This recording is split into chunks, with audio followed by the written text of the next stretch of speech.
Bonjour à tous les lecteurs du blog Mes Investissements, de mes livres, aux abonnés à cette chaîne YouTube ou à ceux qui me suivent sur LinkedIn, Instagram ou TikTok. Alors aujourd'hui, on va continuer notre série de vidéos de cette période estivale où on se focalise sur des vidéos un peu plus légères que d'habitude, même si elles ont toujours trait de près ou de loin à l'investissement. Et on va voir quelles sont les meilleures séries sur les startups.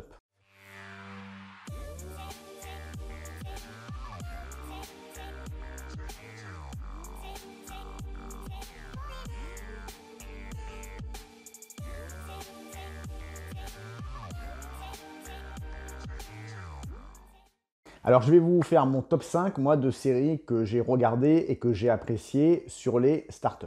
Eh bien la cinquième, ça va être tout simplement la série qui porte le nom Startup. On ne peut pas faire mieux, en tout cas sur le nom. Alors je la mets en cinquième parce qu'elle n'est pas purement startup, il y a une petite partie action, criminalité, etc. On est un peu dans le monde des cryptos.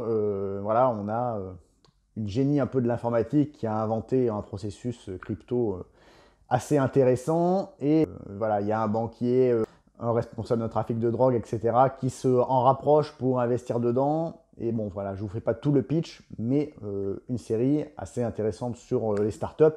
On n'est pas, par contre, du tout dans une histoire vraie et c'est de la fiction. Quatrième série, la série Halt Catch Fire. Alors ça, c'est une série qui va peut-être intéresser plus ma génération ou alors les gens qui veulent découvrir cette période. C'est une série qui est plutôt sur la fin des années 80, le début des années 90, avec un peu l'avènement de l'informatique, les tout débuts d'Internet. Alors on est moins sur le pur start-up comme on l'entend aujourd'hui.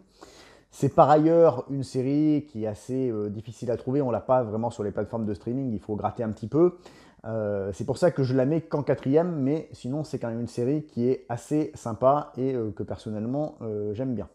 Ensuite, la numéro 3, et là on passe dans les histoires vraies, c'est la série We Crashed. Alors cette série We Crashed, elle est adaptée de l'histoire de la startup WeWork. Donc histoire de l'ascension fulgurante de cette startup jusqu'à sa déchéance, avec la personnalité de son fondateur qui était quand même relativement particulière.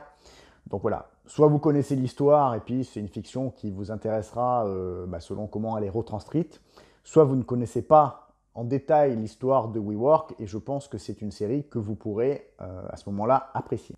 Ensuite, celle que je mets en numéro 2, c'est la série Super Pumped. Alors c'est également une série adaptée d'une histoire vraie. Alors là, il y a plusieurs saisons. La première que j'ai vue, moi, pour le moment, est sur l'histoire d'Uber, de son fondateur, voilà, de ce qu'il y a eu autour d'Uber. J'ai trouvé cette saison assez bien faite et vraiment très sympathique. Moi, je connaissais l'histoire d'Uber dans les grandes lignes, mais pas forcément tous les détails, tout ce qui s'est passé, etc. Donc c'était pas mal pour voir ça finalement. Alors il y a une deuxième saison qui est prévue a priori, qui sera un peu sur Facebook, mais pas forcément sur Mark Zuckerberg, sur des à côté, sur la première femme qui est rentrée au conseil d'administration de Facebook, etc. a priori. Saison que je n'ai pas encore vue, mais bon, si elle est du même acabit que la première, ça peut être intéressant. Donc c'est une série pour le moment qui est disponible, je crois, sur Canal+ en streaming.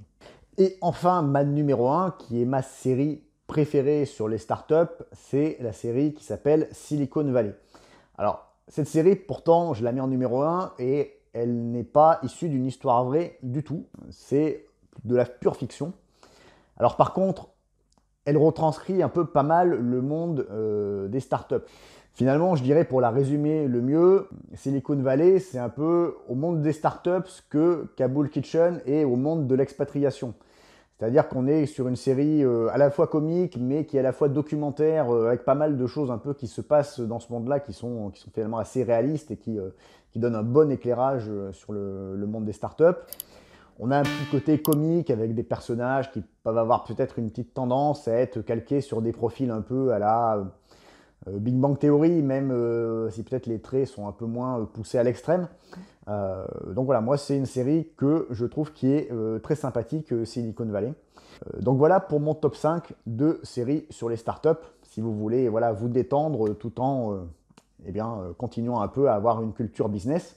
Parce que finalement, avoir des connaissances sur les startups, moi je trouve que c'est intéressant en culture business. Alors évidemment, si vous investissez en private equity, en startup, etc. Mais même si ce n'est pas le cas, finalement, s'intéresser un peu au monde des startups, ça aide à votre analyse en tant qu'investisseur en bourse. Puisque en tant qu'investisseur en bourse, finalement, vous allez toujours regarder un peu la qualité des entreprises, son moat, c'est-à-dire que son moat, les barrières à l'entrée qu'elle a. Et finalement, ces barrières à l'entrée, elles peuvent potentiellement être disruptées par des startups. Donc finalement, s'intéresser au monde des startups et à ce qui se passe là-dedans, eh bien, ça peut vous donner des inputs sur la solidité des moats des entreprises que vous détenez. Et je donne un exemple. Par exemple, vous pouvez penser qu'un moat d'une entreprise est vraiment solide, etc. Et puis, vous vous apercevez, en vous intéressant au mode des startups, qu'en fait, ce moat, il est en train d'être attaqué par des startups qui ont trouvé une faille dedans. Moi, ça m'est arrivé, par exemple, sur une entreprise de mon portefeuille. Pour moi, je pensais que le moat était assez tranquille. Et voilà, sur un pitch de startup, j'ai vu qu'il y avait des startups qui s'attaquaient à ce moat parce qu'il y avait des failles qui commençaient à s'ouvrir, notamment au niveau réglementation, etc., que je n'avais pas forcément vu tout de suite. Donc voilà un peu pourquoi j'aime bien, moi, m'intéresser au monde des startups. Alors là, on est plutôt en mode détente sur les séries startups.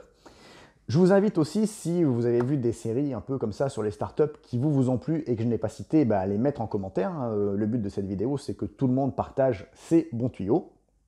Pour ceux qui ne me connaissent pas, je vous remets dans la description de la vidéo des petits bonus à télécharger qui pourront vous aider dans vos investissements, les liens vers mes livres, et puis je vous dis à bientôt sur le blog et sur la chaîne pour une nouvelle vidéo.